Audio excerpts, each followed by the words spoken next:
Restrictions apply. 94 WIP HD1 Philadelphia from the TCK Studios. Always live on the free Odyssey app. Bewitching our midnight here at 94 WIP. Jody Mac sticking around for another 3 hours. Yeah, it'll be my pleasure talking to both you guys and my next guest. My only guest for the night. He covers the Philadelphia Eagles for his website, InsideTheEagles.com. He's their lead writer. He's their editor-in-chief. He's Geoff Knox, and he joins me here on 94 WIP. How you been, G. Knox?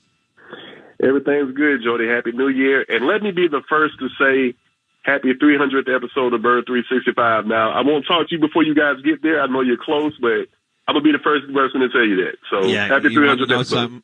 Please don't bring that up again, because I gave out an incorrect number on the show today. We've done over 600 episodes. I said high 200s today. I don't know where the hell I came up with that number. I just wrote it down wrong on the piece of paper I had. But, oh, no, I've done way too many of those things, and I hope we do 600 more. But thank you very much for that. Just the same. No very problem. Nice of you to say. Inside the Eagles, right here on WIP, Birds 365. We're looking for answers, Geoff Knox. The Eagles have collapsed. They're sinking like a 2-foot putt, and I don't have the answers. I have some suggestions. I've had some theories, but I don't know that I've got any fortified answers for what's wrong with the Eagles. I turn to you, my friend, because I know you have the exact answer as to why right now the Philadelphia Eagles suck. Well, don't beat yourself up too bad. I don't think any of us have the answers, and I don't think the Philadelphia Eagles have the answers, or at least answers that we'll respect and want to hear. True. But beginning of the offseason, I think their defensive coordinator, they made a lateral move to the Baltimore Ravens and became their defensive backs coach, Denard Wilson. Team loved him, seemed like he should have been the guy for the job, and instead they gave it to Sean Desai. And then eventually, after 13 games, something we've never seen, this team decided they were going to change the play callers after 13 games, and we went with Matt Patricia, and none of us thought that would work. And then the issue with that was once you went to Matt Patricia, you could never go back to Sean Desai. So now you're almost in a situation where you have to get rid of both of them. I was excited about the Brian Johnson thing, knowing that he had an existing relationship with Jalen Hurts and that he had known him since he was 4 years old. I thought that may pay some dividends, but now I've kind of changed my tune about that. Maybe we needed somebody who didn't know Jalen as well, that didn't have that emotional attachment to him, that could coach him a little bit harder. But then we get into scheme, we get into all kinds of things. Man, I feel like we could talk about this for the next 30 minutes, and then we could get off the phone, and I still feel like I'd have 5 things once I thought about it that I wish I would have said while I was live with you. No motion, no imagination to this offense. Every time we throw the ball to A.J. Brown, we know it's a slant route. I seem to sit home on the couch sometimes or in the booth, and I look at them and I feel like I know what they're going to run before they run it. So I know me with my feeble brain as far as play calling goes, if I can figure it out, I know more astute play callers on defense that do so at the NFL level, they can figure those things out too. So much to talk about, man. The construction of the roster, gambling on James Bradbury, and rather than regrets, he fell off a cliff.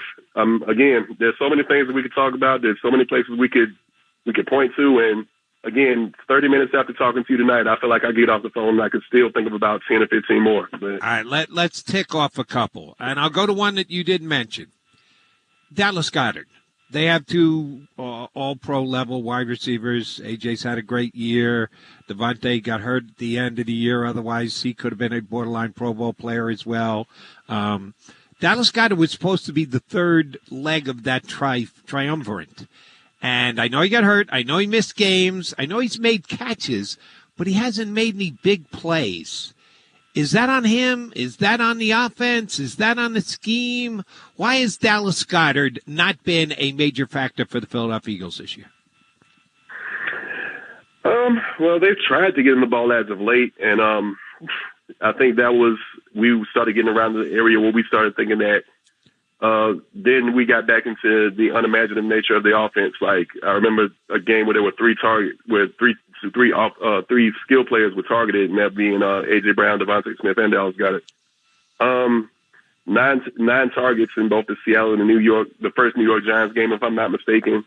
So it looked like there was a little bit of traction there. And I think the issue was, rather than go to him in the red zone, we thought he would probably serve his best benefit. And going to him on third downs, we went screen passes to Kenneth Gainwell and things of that nature. So I think there was a desire to get him involved.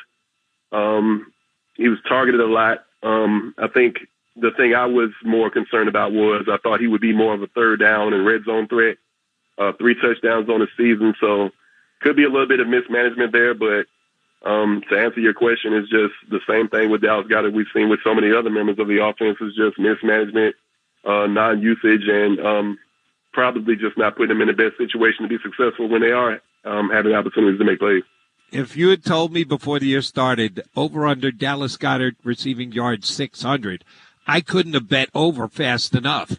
He didn't get 600 yards this year.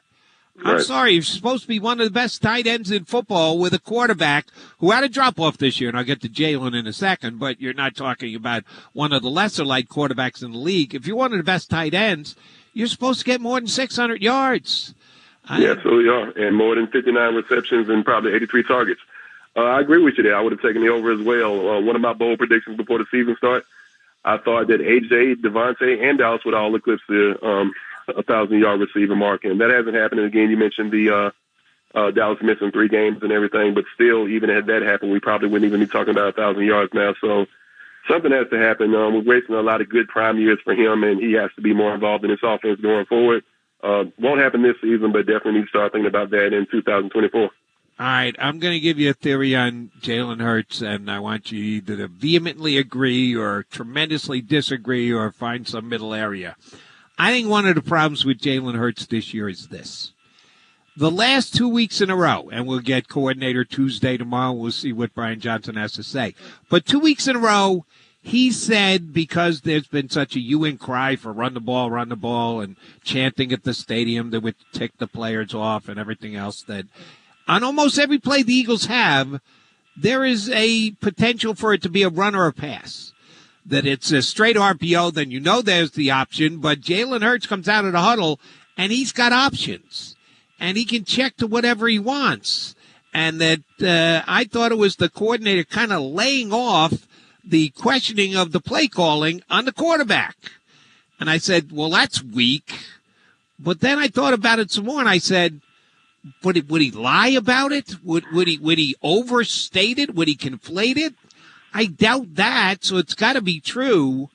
Do you think they put too much on Jalen's plate this year? That they gave him too much of a free rein to make the offense go in the way that he wanted from the time he breaks the huddle until the time he gets the snap?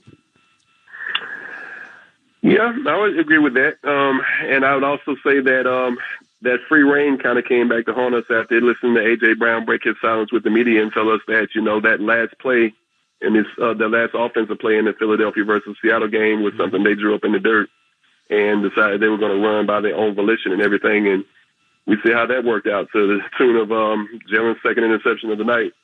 But I think a lot of it, too, is it goes back to scheme, man. You have a lot of situations where, well, one, I don't think Jalen trusts what he's seeing. That's the first thing. So I see a lot of abandoning the pocket way too early, not trusting his protection, too many turnovers, looking at the blitz and the rushers as opposed to looking down the field to try to see who's open. Some of that then goes back to scheme when we start talking about the fact that these routes are just designed to create explosive plays, play after play. There's nothing that we're trying to find underneath. We're not trying to take what the defense gives us. We're not trying to dump the ball off. The only time I feel that the screen pass should be used is when the team has been over-aggressive with the blitz, which is what the screen was designed to be anyway, the over-aggressive nature of the blitz. Not to try to get somebody a touch and get somebody involved. But Jalen's not trusting what he's seeing. Teams have figured out if they blitz him, then they can get to him relatively easily. The offensive line, as great as it is, with 3 young studs and 2 future Hall of Famers on it, just doesn't seem to be as efficient in pass protection as they've been as of late. And I don't know what that's related to. I trust Jeff Stoutland. I know that he's done things well. And again, we know that, blitzing isn't necessarily the fault of the offensive line as those aren't picked up all the time. But it's just a lot going on here, man. And just to try to dissect it all is just, it's maddening at times, it's irritating at times, but I think they did try to put too much on Jalen's plate, and I think Jalen tried to put too much on Jalen's plate. I can't get in his head or get him to admit to this or anything of that nature, but I think Jalen, there may be some desire to want to prove that he's worth all the acclaim that he's gotten and the MVP talk that he's been given, and that, of course, that massive extension that he was granted in the offseason. All right. I don't know how big a fan you are of the quarterback rating, the passer rating. I think that it is the worst way to judge a quarterback, except for every other way. It's not great. It's got its issues. It's got its warts and its holes. But I don't know of one that's better. So I have to use it when looking at overall play. Last year, Jalen Hurts finished with the third best quarterback rating in the league. This year, he's 22nd. That's not a drop-off. That's an off-a-cliff drop-off. How worried should the Eagles be? Because they are committed to him, not only because they've got no other direction to go, but also financially, there's no moving Jalen Hurts. He's going to be their quarterback for the next several years. How concerned should Eagle fans be with this drastic drop-off of Jalen's production? It's definitely something to worry about, and I'm with you. I'm not the biggest fan of quarterback rating. I like it better than QBR, to be honest with you. But same here. I've always been to the situation where I know 3 touchdowns, is good for you. Interceptions come off of that. Completion percentages is a part of that and everything. In some kind of way, we use this to create some calculation of what a quarterback rating is. But it does kind of give you an idea of how they perform. Like the New York Jets game and the New York Giants game, 7 completions, which is bad. I think there was somewhere around 28, but he missed on 45 attempts against the New York Jets. But I know the 3 interceptions helped lead him to be under 60 there. And I think he was somewhere below 27 in his most recent game. First of all, something's wrong with Jalen Hurts whenever he goes to MetLife Stadium anyway, even if you look back at 2021. Yep. But it's definitely concerning. There's a lot to be concerned about. I'm not at the point where I'm ready to jump completely off the cliff yet, because it was right after the Buffalo game in Week 12 we was actually talking about him being the front runner for MVP voting and everything. So we know it's in there somewhere.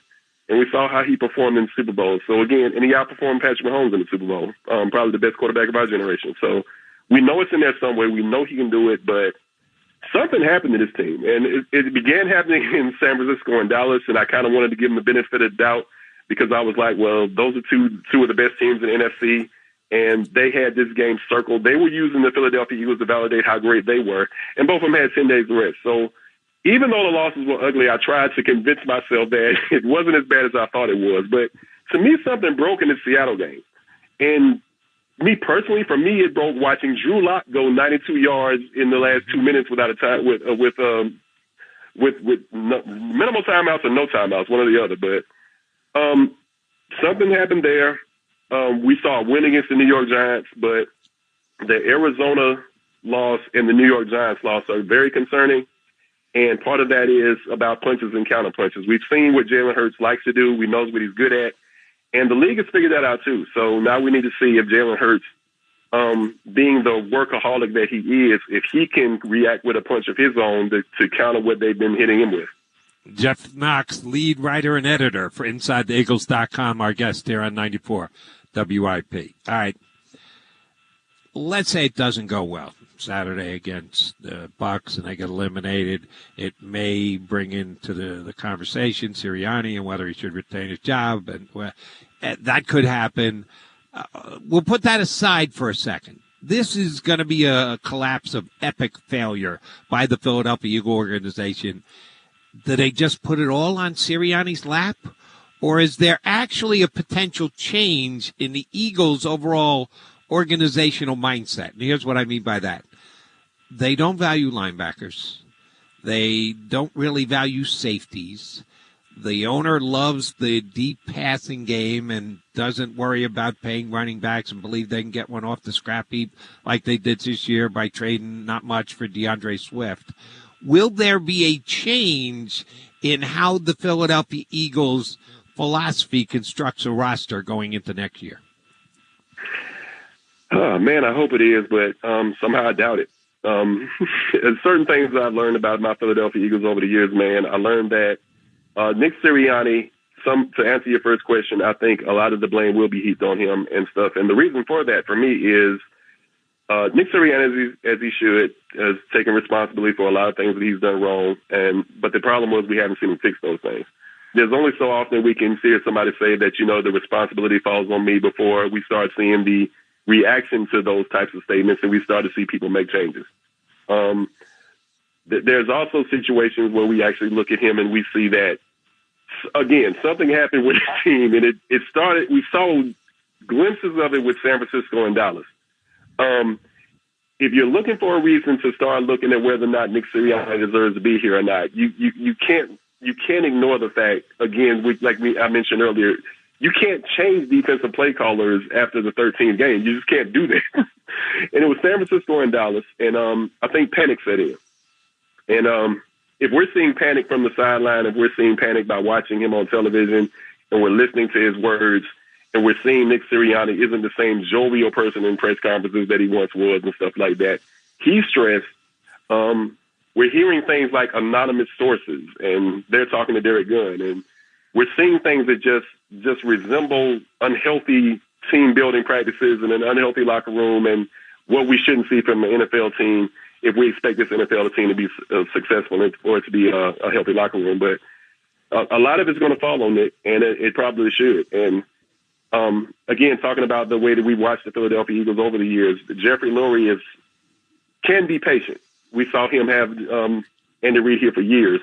But we also know that there's a part of Jeffrey Lurie's personality where once he sees like there needs to be another voice in the locker room, he has no problem, no issue with making that change as quickly as possible. To the other points, as far as fundamental changes and things of that nature, I wish we would see them, but history has stated since Andy Reid was pacing the sidelines that we may not. Like, I have Kyle Hamilton envy, and I like Jordan Davis, and I believe Jordan Davis can still be a great pro. He's not a three-down lineman, and that's been proven. But I still think Jordan Davis will be a great pro. But I have Kyle Hamilton envy every time I watch the Baltimore Ravens with him being the next pick right after him. And I wanted Kyle Hamilton. Like, Notre Dame's always on TV, saw a lot of their games televised nationally. This team hasn't taken, my friend, a defensive back in the first round of any draft since 2002. And I think, what was that, Lito Shepherd? 2002. They just don't do it. And to your point, I devalue the running back position to some extent. I feel like I get that to some degree. You don't want to invest a lot of coin in that position, but you have to do it at linebacker. We see these great NFL teams that have given the Eagles trouble.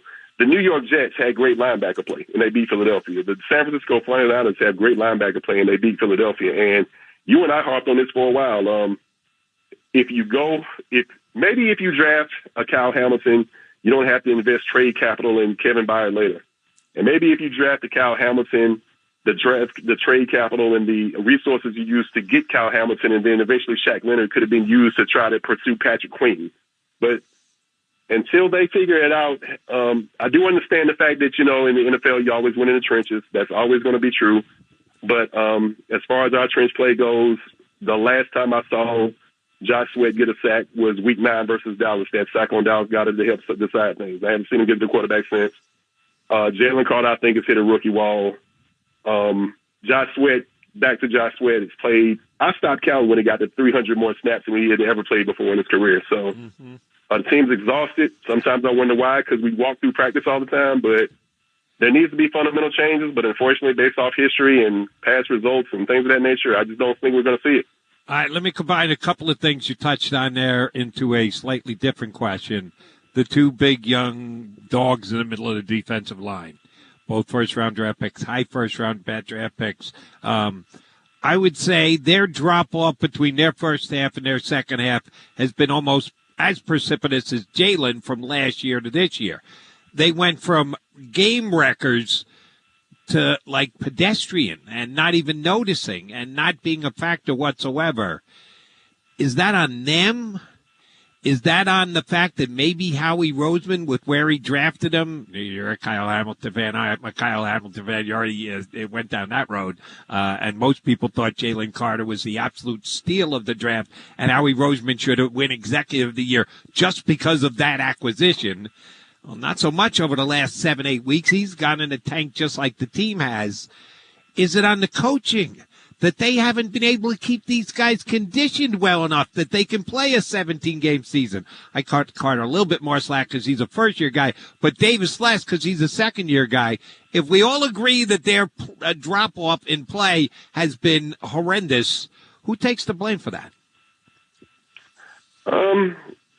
Some of it's conditioning, like you said. I'm with you. I think I was on board with Howie Roseman being voted Executive of the Year when he got Jalen Carter too, and I think Jalen Carter is going to be a great professional.